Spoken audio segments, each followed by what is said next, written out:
Anywho. Oh. I guess we're not maxed everyone yet. Yeah, I guess I can't believe I didn't max out Tieria supports. Well, again, he's easy enough. I don't feel like it's completely necessary, but I wish it did in advance, but it's whatever. Alright, I wasn't given a partner choice for this one. Oh, yeah. Let's see here. But yeah, as a result, Tieria constantly has to stick up his ass until much later in Season 1 where he has some talks with Neil. Thanks, I was about to go lock on then Lyle, but no, it's Neil.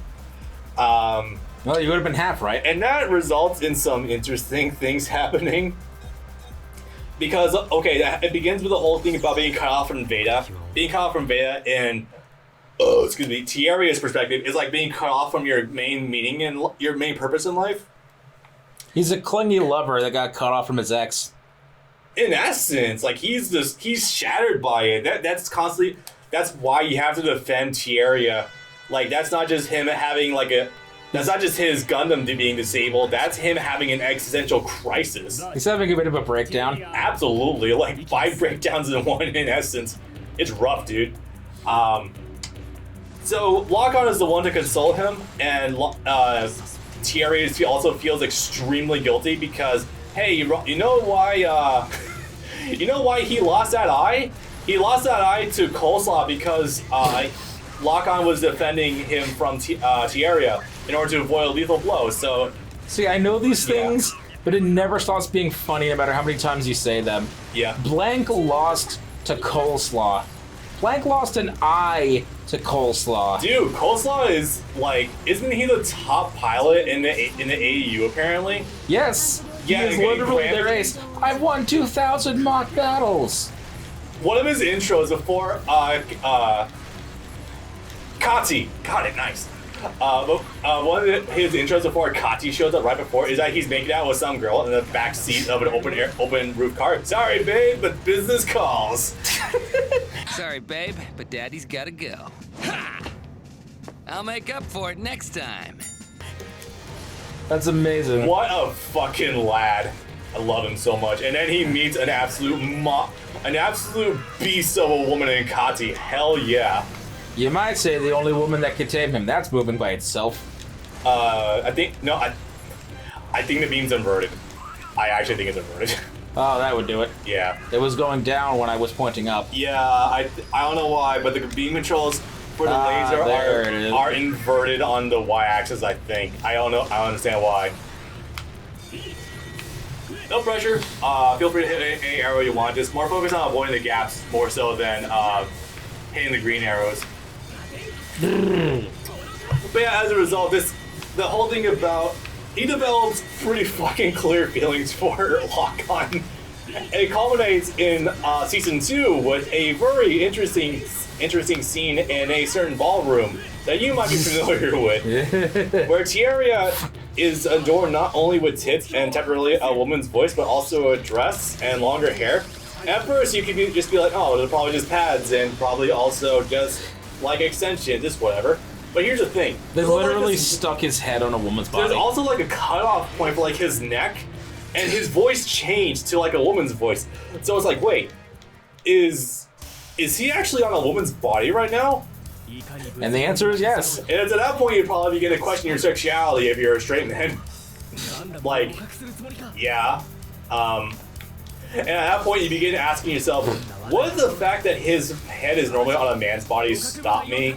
No. Nah, not. You know the old saying, where's a... Nothing ventured, nothing gained. Well, if there's a hole, there's a goal. I don't like that because that can be applied to a lot of things. Quote Neo Getter Robo, which is the only one I've seen. If there's a hole, it's a man's job to drill into it. Right. That's a real screenshot. I know. It's, wasn't that also a line used in one of the Robot Wars games as well? No, actually, because it's from a different Getter show. I see. That was a weird OVA. They're not fighting metallic alien invaders. They're literally fighting yokai. Yeah. Okay, I guess. Oh yeah, that was from the movie, wasn't it? Yeah, show. Oh, okay. I'm probably thinking of Mazinger then. Yeah. That Mazinger movie was a trip. That Mazinger movie was something else too, yeah. Wow, there's a lot more enemies appearing than I thought there would be. Holy shit. I only just realized that, oh wait, I'm defending Hallelujah, and it's like, huh. Oh, I know. Okay, this is that mission. This is when the HRL was applying their attack against the Ptolemaios. I see. Yeah, it's like I didn't realize that, because like there's a health bar there. That's weird, but right above it, it says virtue. It's like, is that me? No? Okay. Okay, so there's something also about this I didn't bring up sooner as well. That really shows just how much of a brilliant man fucking Sergei is. So, as everyone's been realizing, whenever there's a Gundam nearby or a solar reactor in general, communications go offline completely. So GN particles. Yeah, GN particles. I forgot what those were called. So, Sergei has the amazing idea to use that against them. Basically what happens is they set up like a giant like field of like radios, and just whenever something is nearby, they'll go offline, and that's how they track them. So they literally use their own strategy against them. And that leads to a giant platoon from the HRL making their way to the Ptolemaios and having to scramble and find a way to fight them.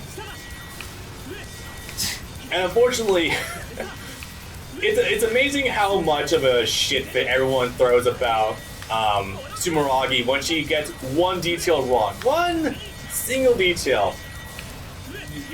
Literally, we're all human. How the fuck? Jesus Christ, how do you expect someone to actually bat 1,000 consecutively? God damn it. You were hired by the illustrious celestial being. You're supposed to be literally perfect and nothing less. Apparently. Yeah, Balfour Caster's got rough. I'm not sure if that's more cultural workplace shit or sexism shit, hard to identify.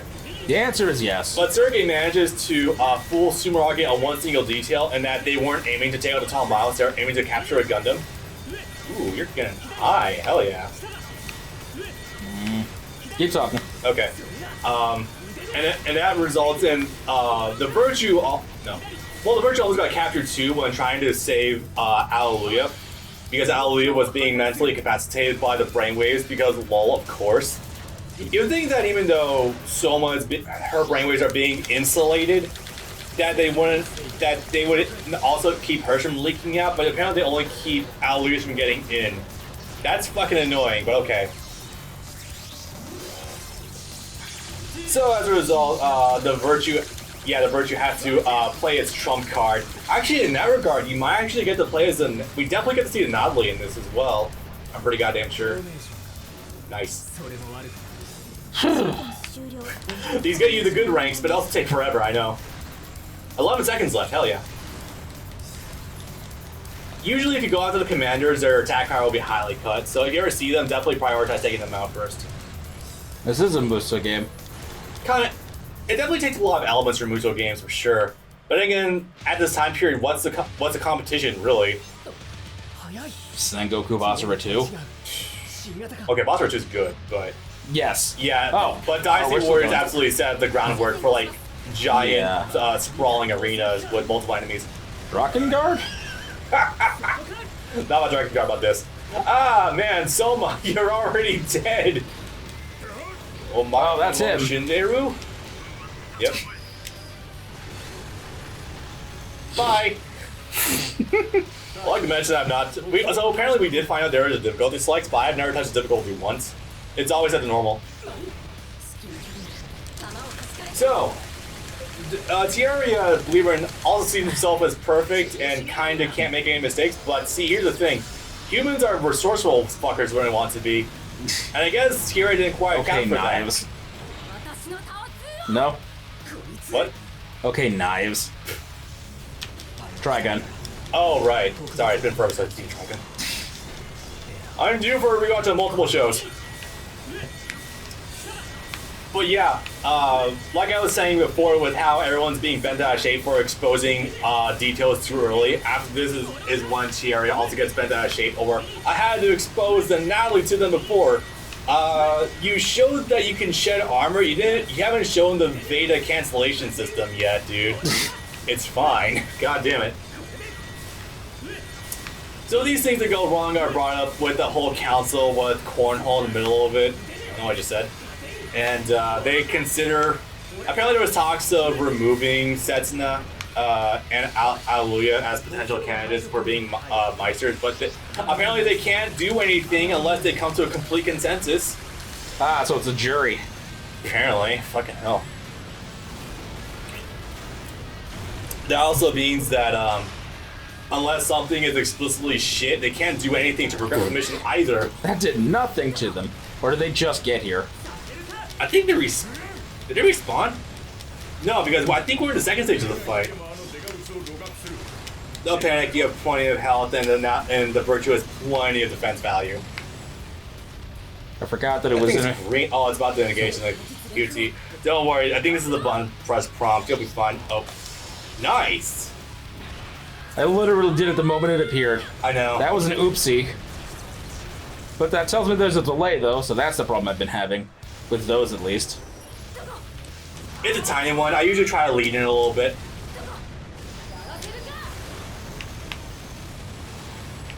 Where are you? Yeah, I'll just try to gain some... keep an eye on your top left radar if you're trying to keep an eye out for enemies. She was right in front of me, and then she moved to my right, but ended up on my left. Yeah. Oh, hey, we saw the Innovate eyes. That doesn't get explained whatsoever until Season 2. Trust me, I kept track. There we go. I like the armor being treated as shrapnel. So the reason you have to engage this was because all the gun ports are being obstructed by giant cables. So I get it, it's Silver Chariot. I guess so. Imagine if the GPO2 did this. That would be something. Maybe it would be slightly less horrific. Hey, Anaheim, maybe you want to make something more decent. Yeah. Give it.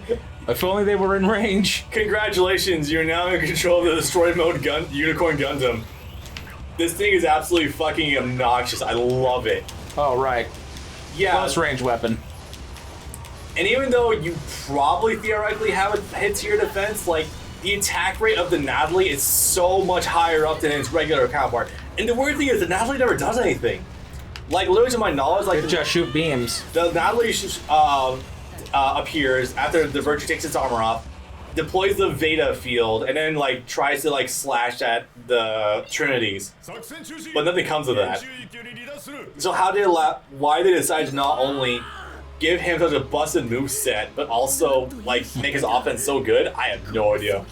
Right, so the frustration with him having to reveal the Nadleeh is that they had these secret weapons planned for way later that theoretically, at least by progression-wise, wouldn't have been necessary until Season 2, maybe even Trailblazer, based on their estimations. Yeah. But the enemy caught up so quickly that they had to reveal their weapons so early, and they didn't have as many weapons planned out for that much later in the future. So it's like, if they're caught up to me now, and they can progress, and we're working off the schematics of a dead man, we might be fucked. It doesn't come across so much. I definitely see where you're coming from with that. It doesn't come across so much as that, as more so we have to alter our trajectory because we had something specific planned for this weapon much later down the line. But it's like, you just cracked your armor off. You haven't shown anything else off. Showing the orbital laser, I get, because that would be good against, like, the Memento Mori and shit like that, but, like, I don't know. Actually, might I take over again? Oh, wow. Whoa, we just skipped character select? No? You press start, right? Yeah. No. Well, we don't have a partner select then. What the hell are we about to get? Oh. We haven't had... Oh. Oh, no, it's probably getting him taken back over, actually, because there's a thing that's about to happen. Okay. This game does some weird shit. Wait. You recognize where we are right now? Veda. This is the Veda terminal on Italamaios. Where...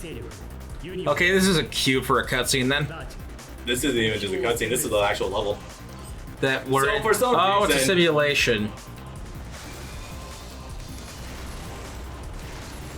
Yeah, I'm not sure. These guys were Yuke's is being cute with this one. I don't know why exactly they did this, but I guess Tieria really does need more shit to do. Tieria only has like 4 or 5 real fights in the whole first season. You know this... Okay, this is gonna be a fucking leap. I don't even know if you have played this game to this extent, but... Oh, appreciate you, cutie. Shadow the Hedgehog? You ever played that game before? Yes. Did you ever get to the computer levels? Yes. The ones that are like matrixy and shit and have like glow Tron, orange. Yeah. The ones that set you on the literal Tron paths. Yeah. This reminds me heavily of that aesthetic. Like, not necessarily in a bad way. Like, those levels sucked, but they were more visually distinct than a lot of levels in that game. So, I don't know. I just find this to be marginally kind of cute. Oops. Fuck. I accidentally double tapped the same area. Wait, but you're still giving me a level 1 anyway, okay.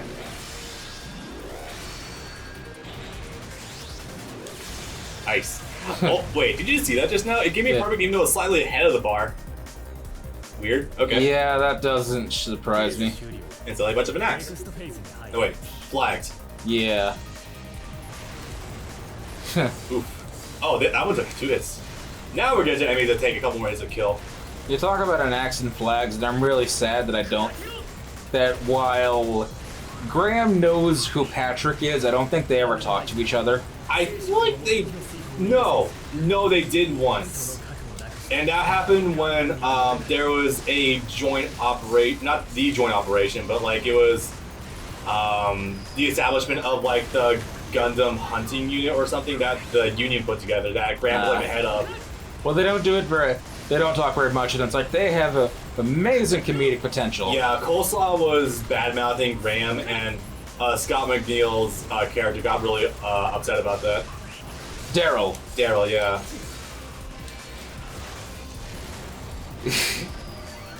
like, man, put them on the same unit. Have Graham just keep punch. Well, I guess at that point, I guess you wouldn't even need Kati then. Have Graham just keep punching Coleslaw whenever he does anything stupid.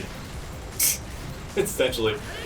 Having Coleslaw running his mouth, but then Graham does shit, and then Coleslaw actually has to back up his words. That could work out pretty well, actually. Kudos to the enact. It's certainly fuck. Yeah. They certainly strive for pilot safety. I guess the brand new enact deserves high marks for pilot safety. That's right. Oh my god, he did say that. I completely forgot that. After the enact got its ass kicked by the Exia. I just love that fight starts with the Exia cutting its hand off, and the hand lands near the stands with a knife still in its hand. Yeah. It never drops it. That weird ass like high vibration knife. Yeah. It's like a dagger or something. I'm not sure what we're doing here, but okay. I guess this is like a simulation fight or something. Simulation training to get against real pilots. I mean, I guess they have more than a battle day on their own mechs. It should be pretty easily doable. But yeah, this is why it says probably for the best I took this level over, because You gotta fight three of them at once. Exia by himself isn't too bad. If you let him close distance, he's gonna be a problem. He's got much better than average like attack range. Obviously. Trying to deal with lock-on and Hallelujah simultaneously though, on top of that, that's rough. Come on. Nope, get hit by the fucking beam. Okay. Too far out of range. Yeah, not quite there. I got stunned, oh my god. Not sure why the close in charge attack looks like that, it's kind of whatever. Oh, he's throwing knives at me. You shouldn't have those yet. No, he does use them in the Exia in Season 1, but they're like the tinier ones. Oh, this will be interesting. I don't know which one this is going to be. I think this is level 4.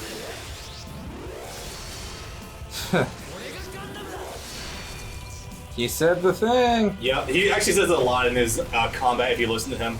That cheapens it. Yeah, yeah. They recycle a lot of dialogue for the O-gauge attack. It's kind of rough. Like, not during the supers themselves, but like while you're actually attacking enemies with it. It's kind of bad. When Gundam OODS game. Well, whenever I figure out how to consistently run DS games, I will get back to you on that one. Gundam OODS game, I've also been which trying is just Season 1 of 00, except it's a DS version. Isn't it like an RPG as well?